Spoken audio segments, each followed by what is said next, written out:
A century ago today, years of meaningless madness and cruelty surrendered to reason. The first half of a war which slew 2 generations came to an end, even if only temporary. The follies and horrors of war were laid bare in testament for all to see, and the lie of glorious war began its inevitable death. Today marks the 100th anniversary of the First World War. The nations of the world declared that today we would allow ourselves to be reminded of the sacrifices of those who were lost for the follies and pride of other men, and in hope that such sacrifices might never be needed again. In that spirit, I will examine a trilogy of stories which speak to these values, stories that honor the lives and tribulations of all who suffered, not only in the fields of Flanders, but in all wars. Stories of the horrors of war and the triumph of personal redemption and strength.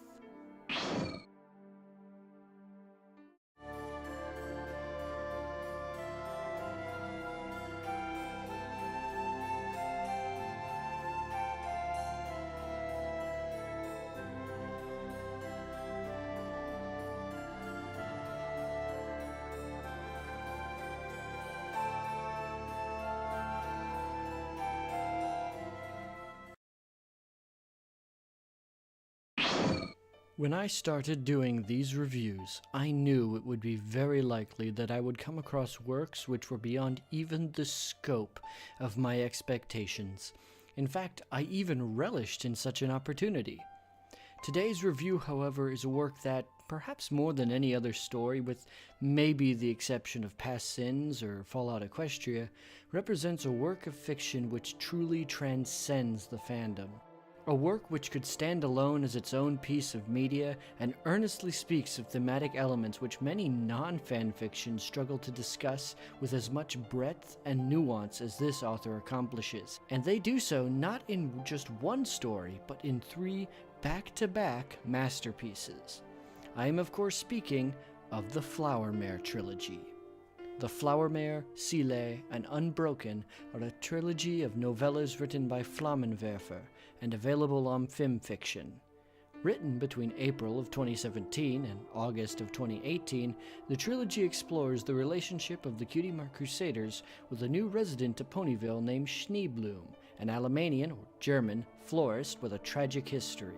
The trilogy is a story of triumph over personal tragedy and the power of reconciliation.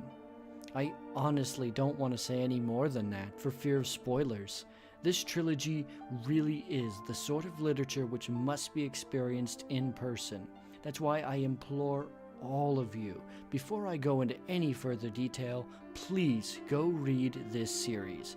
While I will earnestly try my best not to spoil anything, you still need to read this trilogy. Very rarely do I come across a piece of media which can be as transformative as the Flammenwerfer trilogy manages to be, and I feel that it is a work which must be experienced by everyone. At 42,000 words across the entire series, the trilogy is roughly the length of a short novel, so it's definitely not something to read in a single sitting. Not that you'd really want to, as this series is listed as sad, dark, and very much lives up to expectations in that regard, especially the second entry, Seele. It discusses difficult and challenging ideas and can be very emotionally draining on a reader, so I definitely recommend reading the series in short bursts rather than in a single sitting. I feel it is also important to note that while the first and third entries in this series are teen-rated, Seele is mature and absolutely earns that rating for its portrayal of the primary theme of the series. For you see, at its heart, the trilogy is a war story. Though perhaps it would be more accurate to describe it as an anti-war story. Portrayals of war in My Little Pony fanfiction are hardly new, with many of the greatest stories relying heavily upon war or battle for their drama or conflict resolution. The Harmony for All trilogy by Dungeon Miner especially comes to the forefront of my mind, but is most certainly not the only example. But what makes the Flammenwerfer trilogy stand out is the very unique way at which it approaches war from a narrative, textual, and thematic standpoint. In media, especially fantasy stories, war is almost always portrayed in a manner inspired by Arthurian myth or the Tolkien legendarium, a struggle between the forces of chivalrous good and an unrepentant evil, black and white, a conflict of absolutes with a conclusion a foregone one. But The Flower Mare is a story deeply inspired by the post-war cynicism of works like All Quiet on the Western Front, focusing on the tragedies and horrors of war. Taking heavy inspiration from the politics of Europe and historical accounts of trench warfare during World War I, the series speaks heavily of the inherent futility of the battle and monotony and banality of death in such circumstances. This placement of World War I elements in the My Little Pony world really does help to isolate the conflict from the historical baggage and allows the reader to truly analyze the events of the series independent of any potential political positions that they might have. This allows the potential readership of the series to move way beyond just fans of My Little Pony, as I honestly believe that this series could stand on its own merits and be read and enjoyed by almost anybody, as its unique narrative styles and elements allow both the readers and the characters to truly explore the nature of war, the processing of grief and trauma, and their relationship to it. When characters do speak on the glory of war, it is always spoken in sardonic terms, an ignorance displayed by new recruits or a cruel joke to be pitied among veterans. The story is extremely nuanced and focuses far more on the loss of humanity that occurs in war and the struggles of those who survive to reclaim what is lost.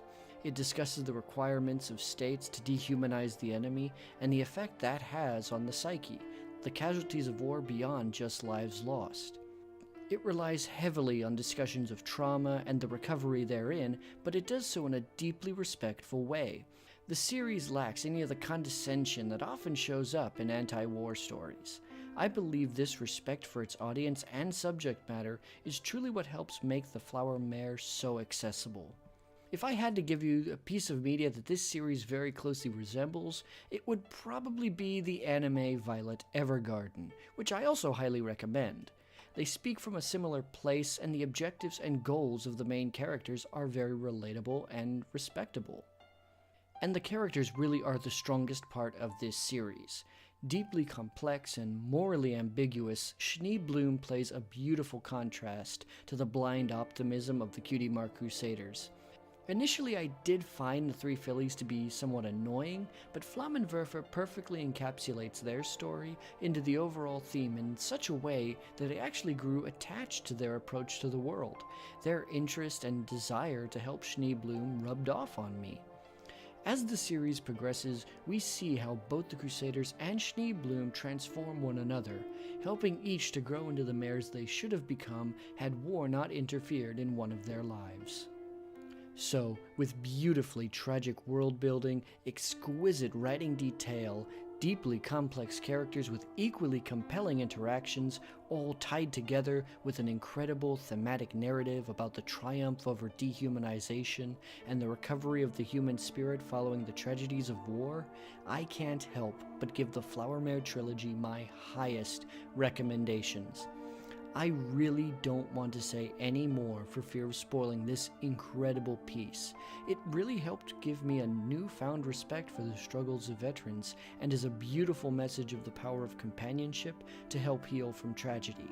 I cannot speak higher praises for a series, and I will absolutely be leaving links for all of you to read this series at your leisure. Please read it and take this opportunity to recognize the sacrifices of the veterans around you.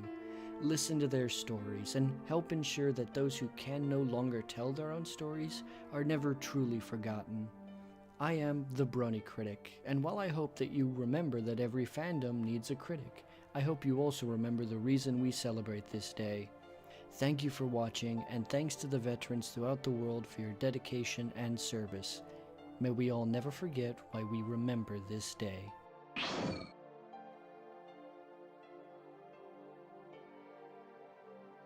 If there is a work of the Brony fandom that you would like me to review, be sure to follow me on Twitter and submit your suggestions. Also, be sure to like, comment, and subscribe for more fandom reviews and reactions. And for more pony content, be sure to support me on Patreon so I can provide you guys with more in the future.